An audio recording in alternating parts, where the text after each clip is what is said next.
Herkese salam hamımız. YouTube videomuza hoş geldiniz.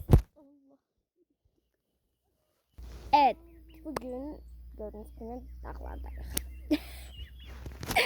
Şu an çəmənliyin düz ortasındayım ve o yanda bir pişik, bu yanda bir inek. Arkamda dağ mənzərə ve cücələri çağırma signalı var. Burada da müxtəlif cücələrimiz var, baxın. Dənəsini tutaq bari. Tutaq. Allah! Üstündə elə çırpınırlar ki. Elə bil öldürürəm. Neyse, bura qoyaq. Yəni çox gözəl bir mənzərəmiz var şu an. Hər mənzərədən sizə çəkdim. Ən qəşəyi o dağlar və oradakı insanlardır, baxın. Bu dağa bakın ve burada karınca gibi var ya, bakın bu. O insandır. Buradan böyük görsənir. Ama siz kameradan yok. Ağda tutaq bir dənə sizi. Salam. Necəsiz? Yaxşısınız mı? Abone olun. Gəlin abone olun. Abone olun. İndi burada Asyoşum var. Asya cücələri tutmaqla məşğuldur. Yox. Ot verməklə məşğuldur. Tamam elə deyək.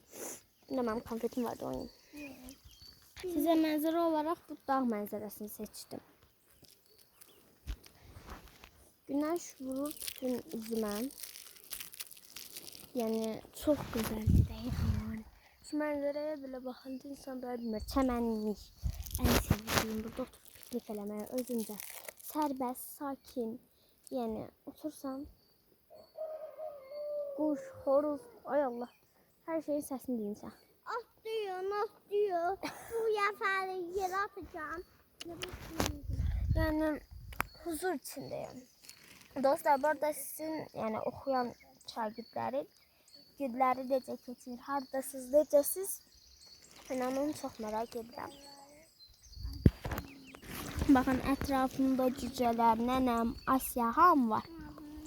Ağzı kanat, arı, gül, ağaç, tepe. Harry. Aha. Hoş gelmişsiniz. Hoş gelmişsiniz. Gel. Asya kara cüceler sevir. Bakın nenemin dalımıza girdiler hamsına bak. Nenem görsənmək istəmir. Dostlar, bugünkü videomuzun açıklaması ise bizim kentten ilerlediğimi. Bu cücemiz yedi. Özü olup bandı. Ha. Gel birlikte diye. Cücenle birlikte diyeceğim. Gözlüyüm. Telefonu sarttım. Ha, bizim kentten ne ilerlediğimiz, nece gün geçirdiğimiz falan. Yani arada bir həyata çıxırıq falan oynamaq istəyirik. Bu cücələri də biz çox sevirik. Dostlar, artık bir videomuzun sonuna geldik. Videomuzu beğendiyseniz videomuza like atıp abone olmayı unutmayın. Öpürəm sizi. Sağ olun dostlar. Yay tətiliniz gözəl keçsin.